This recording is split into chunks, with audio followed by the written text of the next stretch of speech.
I was in the United States Air Force from January 18th, 1964 until October 18th, 1968. I got out of the Air Force 4 months early to go back to school, basically. When I left, my rank was sergeant. I had a top secret crypto security clearance. I had worked with Tactical Air Command in Langley Air Force Base, Virginia, the 44th Reconnaissance Technical Group. The group was involved in photographic reconnaissance. They were working with the U-2 planes, the spy satellite photography, before anyone knew we had it at that point in time. No one knew that we were doing spy photography, spy satellite photography. Of course, no one knew we had the U-2 program operating, or what the capabilities of that program were. We also did gun camera and reconnaissance film from C-130s, all sorts of aircraft that were going into combat situations. We processed the film for that. It was 1965. I believe it was about June or July of 1965, sometime in that time frame. My boss came to me. I was working in a color lab at that time. I was a technician, photographic technician, with a background in electronics. I'd been trained in electronic photographic repair in Colorado at Lowry Air Force Base. Actually, the school was a year long. The organization that I was in was a brand new installation. It was put in place to facilitate the escalation of the Vietnam War.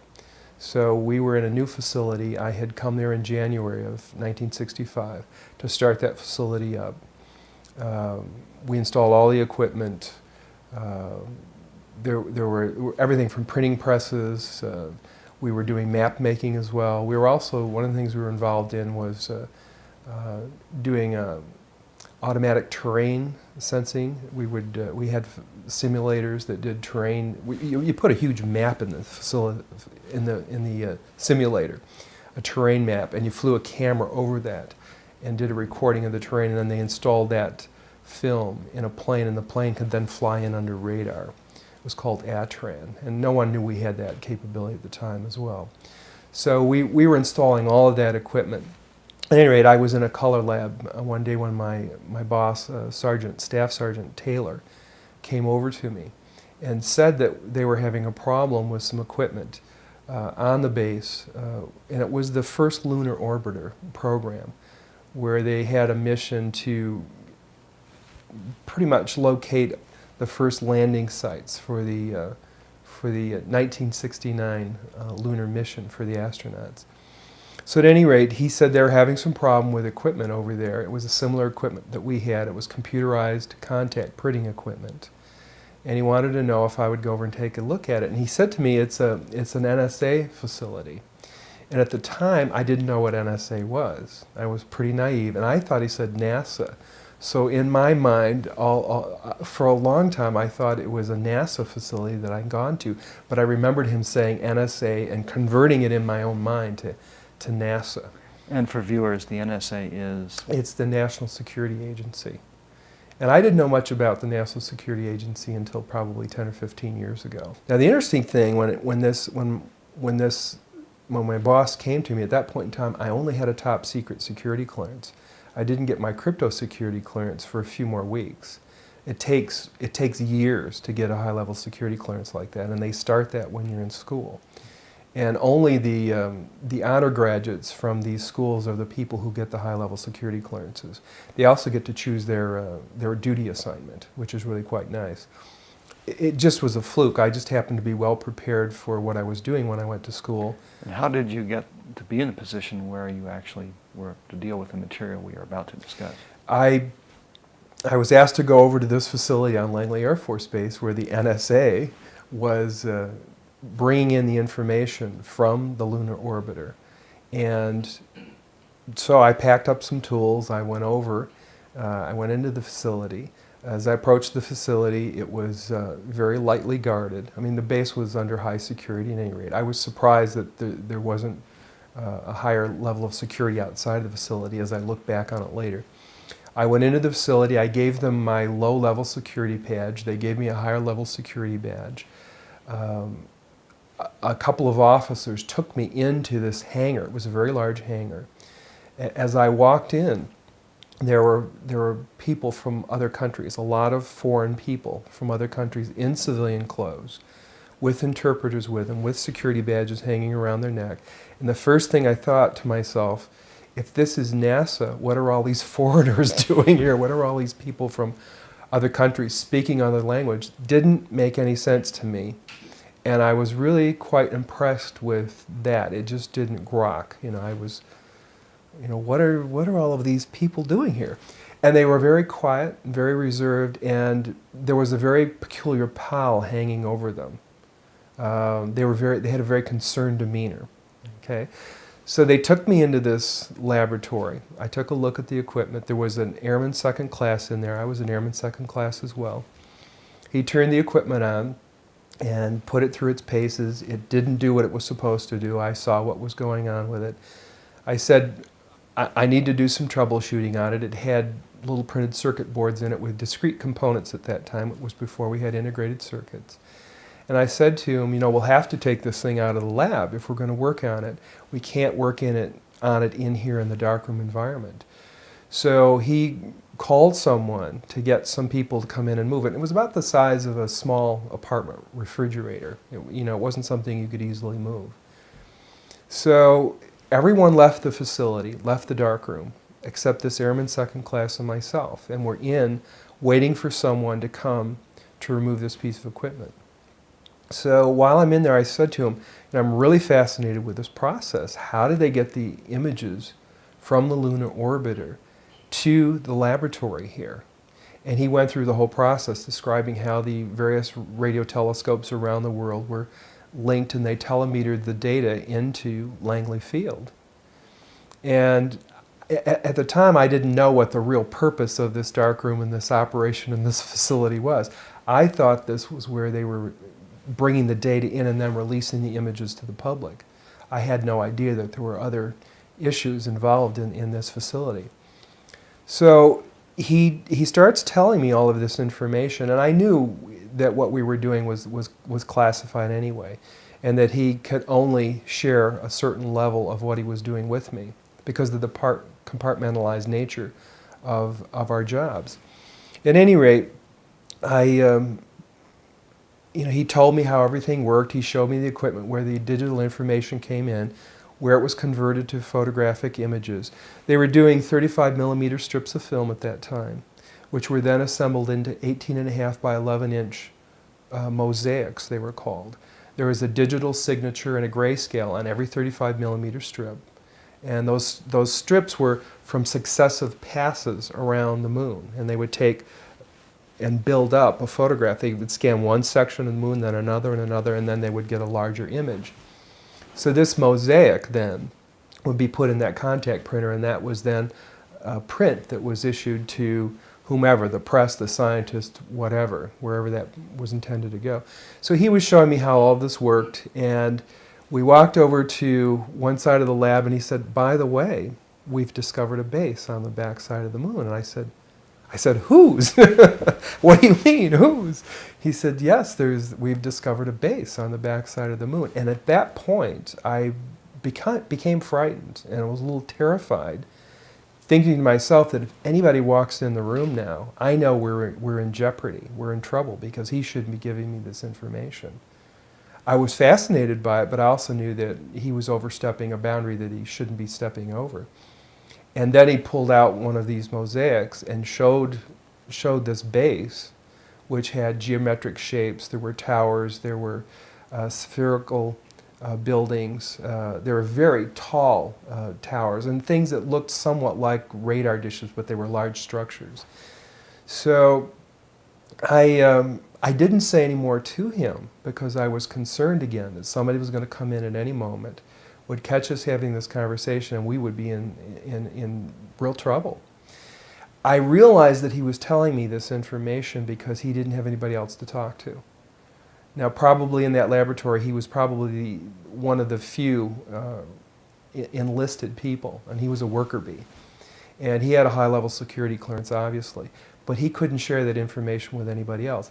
And in those days, we didn't. When you had your security clearance, you took it seriously. It isn't like today where people don't take these things seriously. We had a different set of morals and ethics and values. That's the way we were raised, and we stayed bound by those agreements. So it was rare that someone would do something like this, but this fellow and I were the same rank. I think he was very distressed. He had the same pallor and demeanor as the scientists outside the room. They were just as concerned as he was, and he needed to discuss it with somebody. So that was the end of it right there. I didn't take it any further than that. I just filed it away. But the interesting thing, every day that I went home, I would think to myself, I can't wait to hear about this on the news, And, so I'd turn on the TV and I'd look at the news to see if they're going to announce, we've discovered a base on the backside of the moon, being really naive, And of course, here it is 30-some years later, and we still haven't heard about it. But at the time, I had been given about 30 of these photographs. They weren't photographs with artifacts in them, but they were photographs from that contact printer. I had some of them autographed by Dr. Colley, who was the head of the project at that time. And when I left San Francisco a few years ago, I actually sold them all in a yard sale because I was tired of carrying them around. And I may have a couple of them filed away someplace, but it was probably one of the biggest mistakes I've ever made. What was really interesting is I'm not sure what the resolution on those photographs were, but I know that we could discern from the satellite photography we were doing at our installation, you could read the license number off a car at that point in time. So I know we had that level of technology available. Whether or not it was on that lunar orbiter, I don't know. And this also always brings to question, in my mind, why we're getting such low resolution on photographs that we receive from Mars and any of these other missions. The resolution of these photographs is very low, when we've had, since the early 60s, a capability of much higher resolution. So I'm not sure what that's all about. That question always comes up in my mind. If I compare it to what I'm seeing now, because I do have photographs that have artifacts in them that are similar to what I saw, they're massive. Some of the structures are, half a mile in size. So they're huge structures.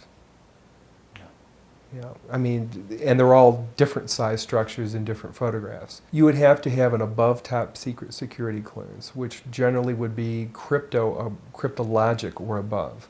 In my case, I ultimately did have a cryptologic security clearance, and when I did have that clearance, I had access to all of the imagery from the U-2s, from the satellite photography. I had access to everything we were doing. Now, the thing that was interesting about my job as an electronics technician, I got to go into every area of the facility. I got to go into the war room at SAC, Strategic Air Command, and did maintenance on equipment there. So I would see a lot of data that people generally wouldn't see with my rank. Normally you would go into your job, you'd do your one little task. If you were a photographic interpreter, that's all you did. You didn't discuss what you did with anyone else. If you worked on U2 imagery, you worked on U2 imagery. If you worked on satellite imagery, you worked on satellite imagery. But you didn't discuss your job with anyone else. And you only did your task. If you were a photographic processor, you only processed the images. You were not allowed to discuss what you saw in those images with anyone else. We were briefed extensively about what this compartmentalization looked like. You didn't have conversations about what you were doing.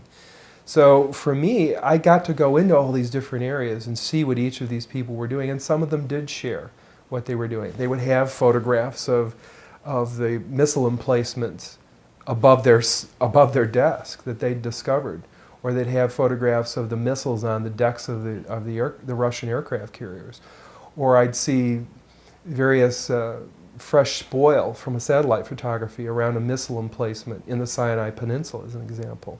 We had in one room in our organization, we had a map of the Sinai Peninsula at that time that was made up from satellite photography. It was a mosaic.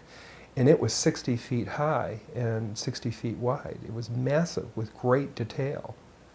So, I mean, it was fascinating. And I saw vehicles, and I saw vehicles on these satellite photography that you could read the license plate on. They actually showed me that, so I know that that was something that was real. At any rate, getting back to the compartmentalization, I had access to lots of different areas only because I was a technician moving from area to area. The only other person that would have had that kind of access would have been an officer with a high-level security clearance that had a need to know. Bottom line, if you didn't have a need to know, there wasn't any reason to discuss what you knew with anyone else. And even if someone asked, if they didn't have a need to know and they didn't have a security clearance, you couldn't discuss it with them. Everyone wears a security badge with a specific color, and you know that that color represents a specific level of security clearance. And as you move from area to area within an organization, you get into higher and higher levels of secure area. You'll go through a gate, you go into a vault, you exchange your badge for another badge of a higher level of security. You're briefed on your job as to what your level of conversation can be with another person. You know, I was told, don't ask, don't discuss, just go in and fix the equipment. We'd sit down with a security officer, and he would review what your activities were, what you were doing, what you were allowed to do. They didn't ask you what you'd seen, they knew what I was seeing because they knew what I had access to.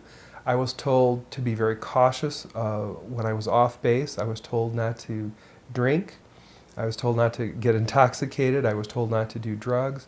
I was told to be very cautious of people striking up a friendship with me because there were people who were gathering this sort of information. There was a lot of espionage around the base, military espionage, or foreign espionage. You can cut that one out. At any rate, I was told, don't let anyone take my photograph.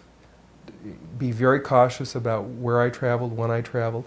I knew that I couldn't go any place for at least 5 years without telling the State Department where I was after I left the military. Anytime I traveled, I had to notify and get permission to travel any place I traveled at that point in time in the United States. They had to know where I was all the time. We were told that when we traveled over a foreign area, as an example, if we went to Vietnam, there was always someone there with us, with a gun, ready to annihilate us, basically, if we should fall into the hands of the enemy. They didn't want the enemy to get us. We would be killed instead. So we knew we were operating under these sort of conditions, that your life was in jeopardy all the time should you fall into the wrong hands. So we were aware of that. I was told when I left that I would be investigated on a regular basis to make sure that I wasn't involved in any peculiar activities that didn't suit the government's needs. My security clearance expired in, I believe it was either October or January of 1998. And it was about 1998 that I actually, after my security clearance expired, I discussed what I had seen with my sister because she was interested in the phenomena. I read Colonel Corso's book, The Day After Roswell. In the book he said a lot of fantastic things, and he also said near the end of the book that there was a base on the backside of the moon. And when he said that, I said, aha. So I began to believe that everything he was saying was true. And he was saying a lot of really profound things about the crash in Roswell and alien technology and whatever, and how it had been mainstreamed through the Office of Foreign Technology by himself. So I knew that he was probably telling the truth. It just said to me, this guy's telling the truth, because I've had this experience and I know it's real. Yeah, it was Edgar Mitchell. He said, come forward, and I said, okay, it's time to start stepping out with this information. Because I was a little irritated, that the government had been lying about all of this for years and covering it up. And I felt it was time to get beyond that. There's a lot more weight to this than I realized, a lot more cover-up than I realized. Yeah, a lot more deception than I realized was going on. Well, some of the shapes, as I said, some of the buildings were very tall, thin structures. I don't know how tall they were, but they must be very tall. Did you see profile shots of them? I or saw angular shots with they were shadows? angular shots with shadows. There were spherical and domed buildings, that were very large. They must be, half a mile in scale, because they were in relationship to the scale of the photograph. They stood out very clearly. They were large objects. It's interesting because I tried to relate them in my own mind to structures here on Earth, and they don't compare to anything that you see here in scale and structure. They're similar to a degree. I tried to relate them to metal structures, and I couldn't see a metal definition. They're more like a stone structure, but a fabricated stone. Some of the buildings seem to have very reflective surfaces on them. A couple of structures that I saw reminded me of cooling towers at power generating plants. They had that sort of a shape. Some of them were just very, very straight and tall with a flat top. Some of them were round. Some of them looked like a Quonset hut, with a domed kind of, like a greenhouse. And all of these buildings were clustered together centrally? The particular shot that I saw, there were several clustered together over a landscape, a fairly large landscape. Mm-hmm. There was one building that had a dish-like shape to it, but it was very large. It looked like a radar dish, but it was a building. It could have been a radar dish. There was another building near it with a truncated top, with an angular top that was truncated. I didn't want to look at it any longer than that because I felt that my life was in jeopardy. Do you understand what I'm saying? I would love to have looked at it longer. I would have loved to have had copies. I would love to have, said more about it or discussed it more, but I knew I couldn't. And I knew that young fellow who was sharing this was really, really overstepping his bounds at that point. I felt that he just needed somebody to talk to. He hadn't discussed it, couldn't discuss it, and he wasn't doing it for any ulterior motive other than the fact that I think he had the weight of this thing on him, and it was distressing to him.